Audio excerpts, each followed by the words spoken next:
In a world full of boring stories, bad videos, and marketing misinformation, one very tall man with a weird last name will use his microphone, Is this thing on? use his video marketing knowledge, The red button, right? and use his friends Please be on the show. to change that. You are listening to the Garlic Marketing Show with Ian. What? No, that's how you pronounce it. Well, if you say so, your host, Ian Garlic.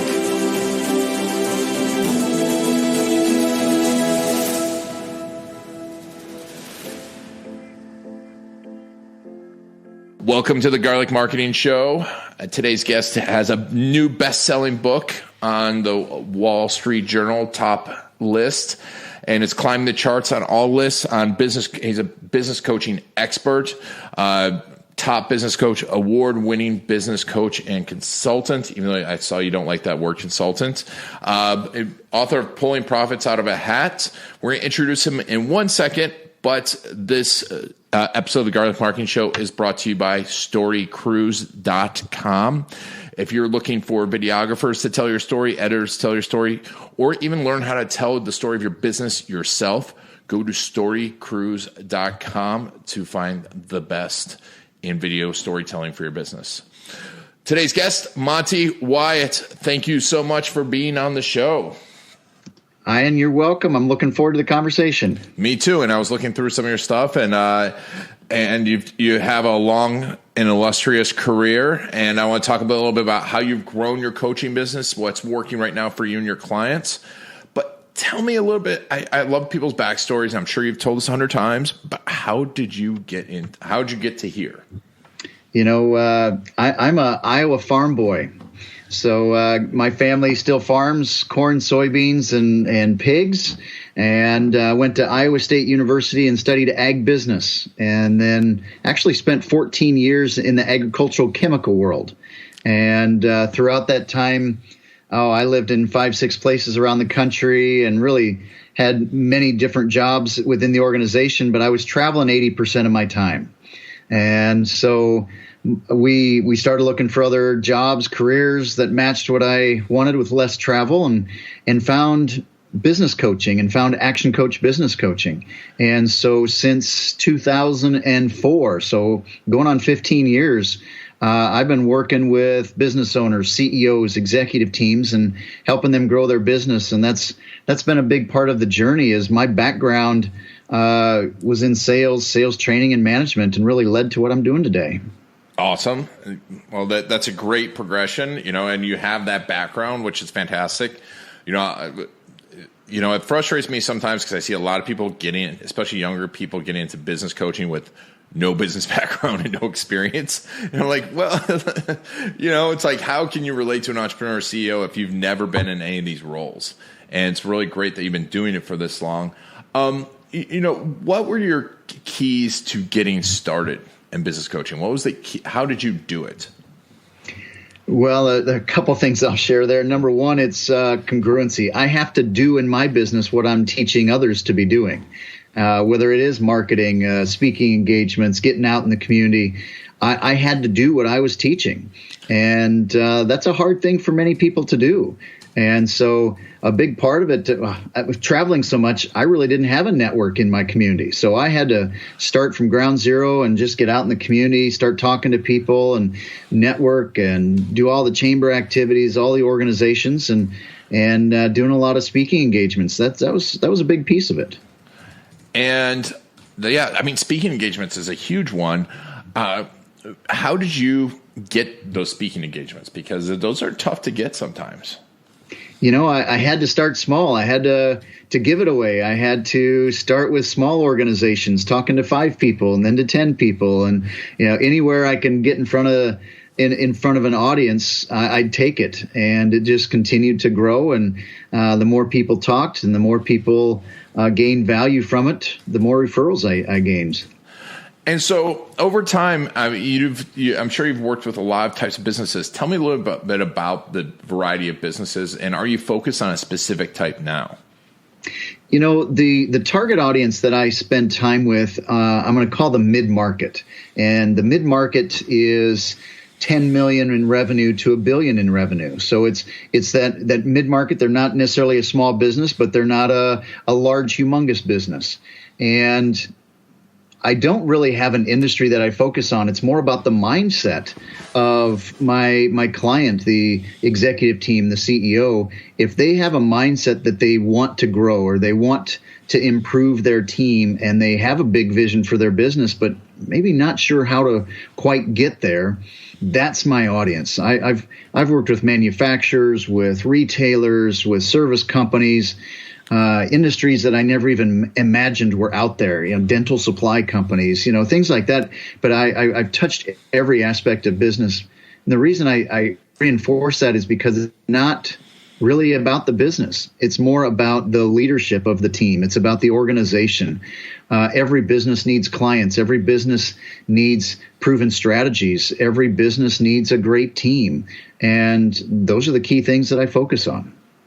And that's very true. And it's not sexy, but I mean, some of this stuff is coming into play, but people don't spend a lot of time on this. And also, I've worked with hundreds upon hundreds of businesses, and it's amazing to me how few have coaches. And you being a coach, how many coaches? You have coaches right now too, correct? Of your own? I have a number of coaches, yes. And what types of coaches do you have? They're executive coaches. They're leadership coaches. They're people that are working towards helping businesses in their leadership and organizational growth. And these are people helping you personally, or do you have coaches for your business? So my business is adding zeros, and we license coaches to use our content. And so we're just getting going with the launch of our new book, and we just licensed and certified 7 coaches to go out and use the content and spread the word to the business community. Awesome. Yeah. And so that book is available at addZerosNow.com. We'll put a link to the show notes, and you can learn more about that. But so as you're growing this business, though, do you personally have coaches that are helping you grow this business, like for you, that you go to? Yes, I have a coach that I talk to every week myself, and that challenges me, that pushes me, and keeps me going in the right direction. And how did you go about? I mean, because you're a coach, how did you go about finding that coach? Well, I found him when I've worked with him for a number of years in different ways. He's actually the founder of ActionCOACH, and Brad is my co-author in the book, but he's also my coach in challenging me and helping me think. But you gotta have a coach that is been somewhere that you want to go. They're able to teach you, they're educate you, but they're also there to help you implement. And there is a difference between a coach and a mentor. A mentor maybe has been there, but a coach has been there, and they are teaching you how to make it your own as well. So there's a big difference. That's very true. That's great. And I also think there is a difference when you start paying someone, right? Absolutely. When you start giving them money, it changes the relationship.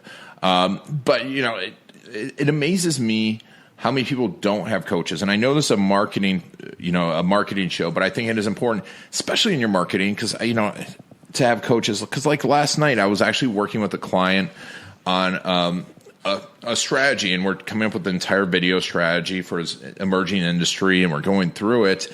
And he had so many mindset blocks that we had to work through, and it was really more of a coaching session. But it's amazing how few people actually will admit and need coaches. What do you think holds people back from getting coaches for their business? Well, it's interesting. In the last number of years, the last 8 or 10 years, I will even say that I don't even call myself a coach. I'm about executive development. You wake up, nobody wants a coach, but they want help in their marketing. They want help in their sales. A message or a mindset that people have, well, getting a coach is showing weakness. No, actually, getting someone to help you shows strength. And so when I talk to executives, it is about executive development and taking their skills and abilities to the next level so we can grow themselves and the organization. Yes. And I mean, it is crucial. I mean, the people and their mindset is your most valuable asset. And so when you're entering into a coaching, if you're saying, hey, go out, if I said I want to go find a coach, what would be your suggested steps for going to find the right coach for my business right now? The right coach is someone who listens to you to understand your situation, but asks you tough questions that maybe you haven't been asked before. Meaning that, what caused you to get here? What's the impact if this continues? What are we needing to learn to go to that next level? And those are the types of questions that most people never even ask themselves. And so a great coach asks wonderful questions to lead and guide the client, to help them see things in a new light, but then causes them to take action. And to me, a second thing you have to look for is what kind of results has somebody gotten and how do they measure success? Yes, that's very true. And talk to me a little bit about your successes. I mean, you've obviously had success in your business. Tell me about how you've grown your coaching business and some of the people that you've helped. When I look at success and I work with my clients, I first want to understand what their goals are. So my first measure of success is understanding their measure of success so we can work towards the same thing. And many of them, it is increased revenue, increased profit. Many of them, it's to change the culture of their organization, to get the inside caught up with the outside. They might be growing fast in revenue and profit, but their inside just isn't keeping up in the mentality or the skills or even the structure. Yes.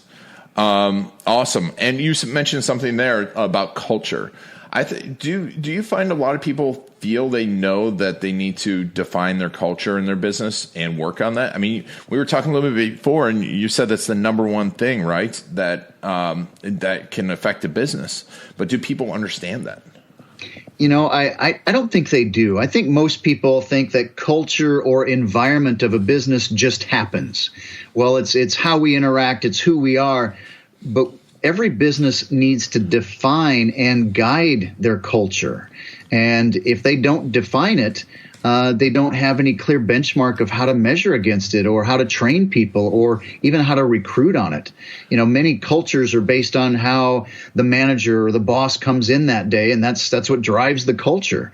No, we've got to have an organizational culture that's not based on an individual. It's based on who we are as a business. And how do you, because we did at Authentic Web, we defined that culture, and we did it a couple times, but I'm wondering how you go about finding and defining that culture. So this is a great exercise I love doing with my clients, and it takes some time. It's not a 5-minute exercise. It can take hours. It can take weeks. And what I do is I first define it. Core values have to drive our culture, and we have to choose our core values. And a core value defines the behavior that we want everyone to live by. And when we define that behavior, I give some rules. We have to be able to hire on those core values. And we have to be able to do the opposite. We have to be willing to fire people if they aren't willing to live by the core values. We have to be willing to walk away from business if a vendor or a customer isn't supporting or living those core values. And we have to be willing to make our decisions as an organization off those core values. So as I look at that, the core values have to be alive among the team. They can't be an aspirational core value. We hope to behave like that. We have to have examples already or role models already in the organization. So we start there and, hey, who in the organization has behaviors that you wish everyone would duplicate? And so we talk about those individuals, we talk about the behaviors, and then we use that insight to help define what we want as our core values. Yeah, I think that you made a very, very big point that it took me 4 or 5 years to figure out. So, we start working on culture right away and core values and redefine them, 4 or 5 years. We're now 10 years in. But the fact that aspirational core values and being aware and avoiding those. Let's talk a little bit more about those, because I think that's one thing that people do is they define their core values and their aspirational core values. How does that happen, and what can that do to a business? If if somebody says we want to be acting like this, but we don't have a role model, how do we know if we're living it or not? We can just say that, we want to act like that, but it's not who we are today.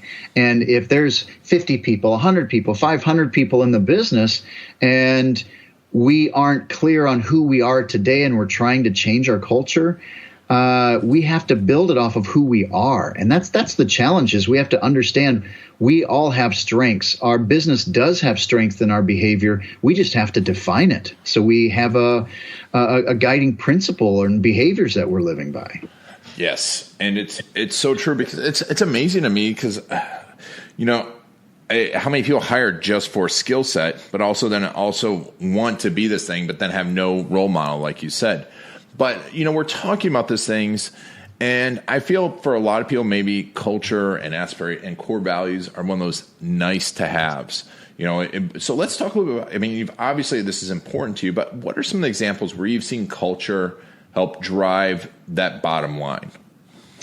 Number one, it's about who do we have on the team and who are we attracting? If we don't have the right people on the team, we can't be successful as an organization.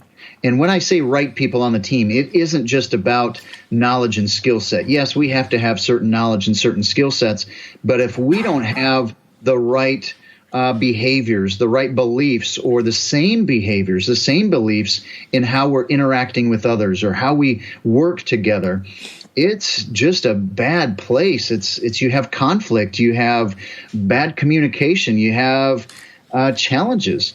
And so it starts with having the right people on your team, and the right people have to be willing to do the actions that we need in the organization and to treat each other the way we need, not just ourselves, but our customers. And can you give any examples of people that you've helped turn that around and what it's done for them, even at a high level? Absolutely. Once you define the core values, you have to train people how to live by them. And this is almost every client. I warn them. I say, once we define our core values, I guarantee within 3, maybe 6 months, you will have people leave, or you will have people that you ask to leave because they aren't willing to do the behaviors that you asked. And so you start to interview differently. You start to interact differently. You are more clear on how we treat each other. And that internal behavior in an organization impacts growth. If our customers aren't being treated well, they're not going to come back. Well, why aren't the customers being treated well? Because the employees aren't treating them well. If we treat our employees well and have a great culture with employees, they treat the customer the same way. They treat the customer very well, so the customer comes back time and time again. And so, does this work in every industry? Is there industries where it doesn't work? And how can we measure how it's working? Culture is a tough thing to measure, but I like to measure it in a manner of employee retention and even client retention. If we have great employee retention, we have a great culture. And we should be doing some insights, getting feedback from our team if there's some behaviors that need to be adjusted related to our core values. But people stick around when there's a great culture. People are engaged. People have ideas to grow and change and improve the business. And if it's a bad culture, nobody's sticking around very long, or they're not sharing ideas, or they don't want to participate. And how, when you've seen this work, you've obviously seen this work, but what happens if people ignore this? Have you seen people ignore your advice or actually do it the wrong way and try to themselves? And can you share some examples of when that's happened? When someone, and I'm going to say this again, my core client is the CEO and executive team of an organization. And if somebody, even just one out of the 5 or 6 on the executive team, does not choose to live by the core values, the whole organization sees it and watches it. And if the organization sees that, hey, the management team isn't bought in, well, I don't need to be bought in. And so that's a powerful thing. It has to start at the top of the organization. There's a lot of conversation today about engagement and employee engagement. I really believe that if the management team or executive team is not engaged first, the employee base will not be engaged. They have to see that the management team is living the values, living the purpose, focusing on the future, and making the world a better place. But if the executives aren't engaged, an employee isn't going to feel like they need to get engaged. Yes. And so, and we're talking about bigger organizations, but a lot of people listening to this might have 2, 3, 5 person organization. Is there a point what's the point where you start to define your core values and your culture? Is there a certain number of employees, certain length? I think every business, no matter what size they are, they have to be clear on their core values, because you do have to start recruiting and hiring and attracting people based on those values. And even if I'm a 2-3 person business, I need to be attracting the right audience. And so, I say you got to have role models. Well, maybe on day one, the role model is the one person that's in the business. So you define, here are the 3 or 4 core values. And after 2 or 3 years, when we've gotten up to 5, 6, 10 people, well, then let's update our core values if we need to. But you get to that point where you've got people that see that is the environment, and that's what attracts people, and that's how we need to recruit and hire people. And so let's talk a little bit about how core values are used and cultures used in marketing and in that front-facing acquisition of clients. How have you seen that used? I've got one client in particular I'll talk about that. They're 4 years old. They've got about 40 employees. And in their 4 years, they'd never talked about culture, environment, or core values. And so last fall, we worked hard on their core values, created them. Well, they're actually now changing all of their marketing messaging to make sure that it supports who they are. And the core values, again, define who you are as an organization. So you want to attract a clientele that are similar to you. We don't want everybody as a client. We want those that are similar to us in order to attract them. If we have to work hard to convince somebody to do business with us, they probably aren't a good match. So it is about attracting. And that's what marketing should do. It should attract our ideal client.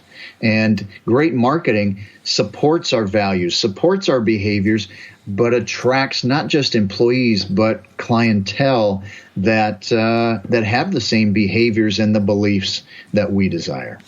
And this is a crucial thing. And once again, it seems esoteric, but with us, people don't realize that how important that is to, because I talk to people, I'll come back to the client last night. He's like, well, this product's for everyone. I'm like, but who do you want using it? Who do you want to talk to? Because that will make the most authentic marketing, hence the name of our business, Authentic Web. And that authentic marketing leads to better business and then better, and happier businesses, happier for your employees, happier for you. And I think that's a full circle that people have to realize. It's not just about how many sales we can get. And that, I think it's a crucial, easily glossed over point that helps the best businesses grow. So I want to reiterate that. Coming back to that, people might be scared to define their core values because, I'm not sure if it's going to change. But you mentioned they change. How often should you be evaluating your core values and your culture and adapting it and changing it? Not very often. When I say that, when you start as a one-person business, you should get clear on what are the values you're going to live by. But once you get to a handful of employees, now those core values should begin revisited with your employees so you get their buy-in. But then those core values shouldn't change because the values are who we are, and that defines our environment. We don't want to change our environment based on people. We don't want to change our environment based on something that happened. Our culture is who we are as an organization. So, if you're a startup, define it based on who's in your business today. But core values should rarely change because that's that's defining who you are in every aspect. Awesome. So now you're working with all these businesses. That's fantastic. But what has been the key, to growing your business? How have you grown your coaching business? Because that's a tough business to grow, and it's and there's only so many speaking gigs you can get, only so much you can do. What has been your keys to growing it and having a thriving business? The first thing I'll share with you, it's I'll call it the methodology that I'm using, and the key messages that I work with my clients is I call it the 5 disciplines of exponential growth, and so it just is it's the topic of the book, Pulling Profits Out of a Hat. But the 5 disciplines are what every business has to get right, and they're not flashy, they're not wow factors, but they're things that every business and most businesses miss. For example, a discipline is business development. You've got to have great, consistent marketing. You've got to have a clear sales process. You've got to have great customer service. Without those 3, you don't have good discipline. Most businesses base those things off of their people, off of individuals.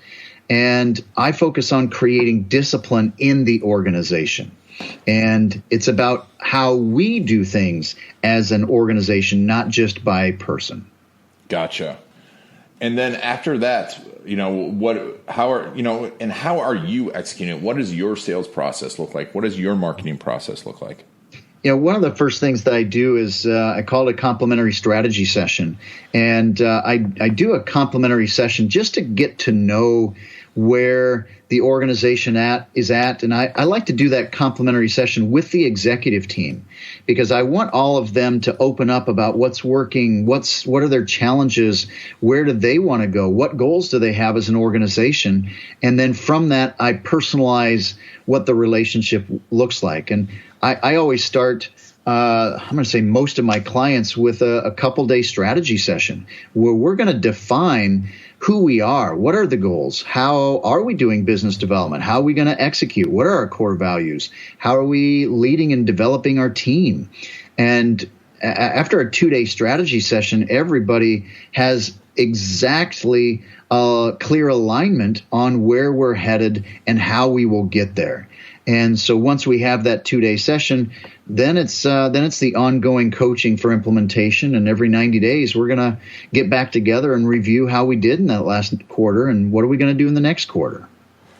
Awesome. And then, so let's talk a little bit about your new book. I mean, obviously it's climbing the charts. Tell me a little bit about it and, who it's for and what it's going to accomplish. This has been a fun couple-year ride. My co-author and I have worked very hard at defining this process that we have in the book, and that's really modeling the process that I've been coaching my clients with on for the last 8 or 10 years. And it is about 5 disciplines for that every organization has to have. And we walk through the 5 disciplines.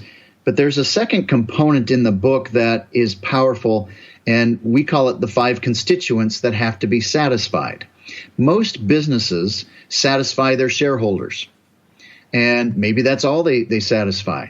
But there are 4 other constituents that have to be satisfied to truly grow and be a great business. All right. And can you tell me a little about those other ones? You bet. So, The 5 constituents are, first of all, the stakeholders, could be the investor or the board or the owner.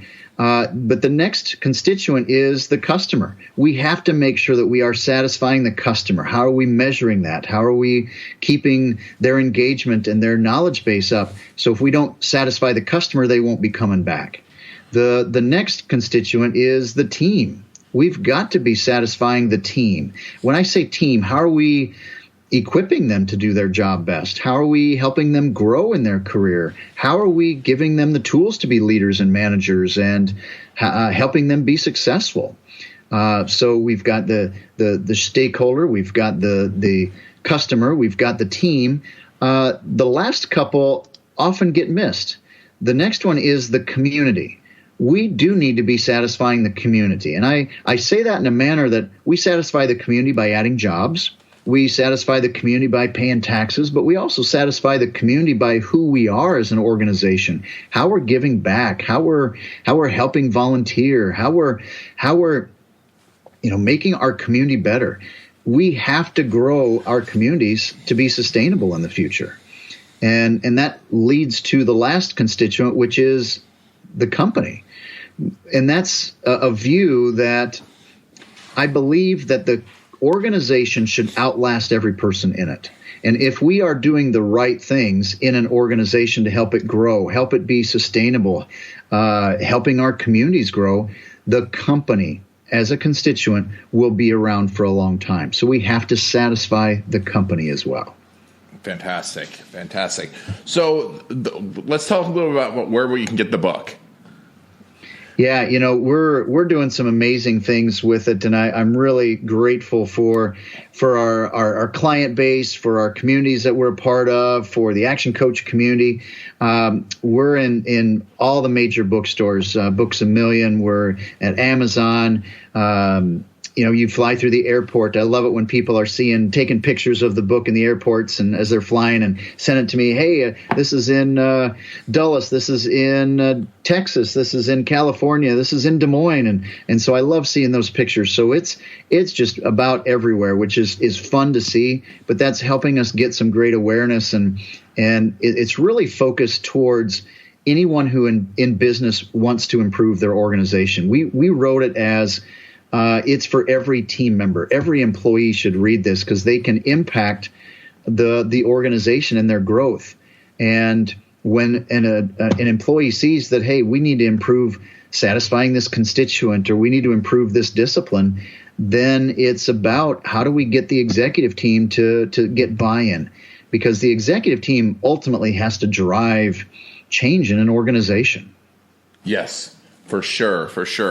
Well, awesome. And so the book is Pulling Profits, and you can get it on Amazon. If you're listening to this soon enough, I think right now it's 99 cents on Kindle, right? Will that be for much longer? Absolutely. It's going to be there for a few more days, so get it while you can, but that's an amazing offer right now. Yeah, and if you want to learn more about Monte and his team and coaching with them, AddZerosNow.com. You can learn all about him, and you can set up one of those free coaching calls too, correct? Absolutely.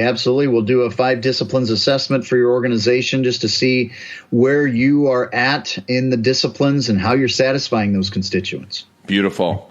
Well, Monte, any last pieces of advice you'd like to give the team or the listeners? Just something. It's about mindset. I do believe that 90% of every organization's success starts between their ears. And we've got to have an abundant mindset that we are and can attract customers. We can attract the right team members. And if we don't have an abundant mindset, we're going to be stuck where we're at. And abundance says there's more than enough. And I really believe that there's more than enough business out there for everybody to succeed. But you have to do the right things to get there. Fantastic. Well, that's it. Mindset is crucial. Be working on it constantly. It will help improve your marketing. It will improve your business. Monte, thanks so much for being on the show. You are welcome, Ian, and I really appreciate your time today. All right, thank you. And thank you all for listening to Monte and I. This has been Ian Garlic and the Garlic Marketing Show. Video. You know it will make you an authority. You know it will get you more leads, better leads that close faster and spend more with you. And video stories will help you be remembered and connect with those perfect clients. The problem is, where do you start? StoryCruise.com is the place to go. It's like a film crew with an S. What's your strategy? Do you do it yourself? Do you hire a videographer, an agency? Do you need an editor? How do you know if they really know your business and how to make videos for business that work? The answer to all of this and more can be found at StoryCruise.com. It is the place to find the latest video marketing strategies, the best gear for your business, as well as videographers, editors, and agencies near you that are trained in video storytelling for business. Go to StoryCruise.com/garlic to get special insider info for listeners of the Garlic Marketing Show, including special access to several of my courses, including my case story course. Go to storycruise.com/garlic to get a whole bunch of special offers just for listeners of the Garlic Marketing Show. Whether you're looking for a videographer or to do it yourself, go to storycruise.com/garlic to get started today.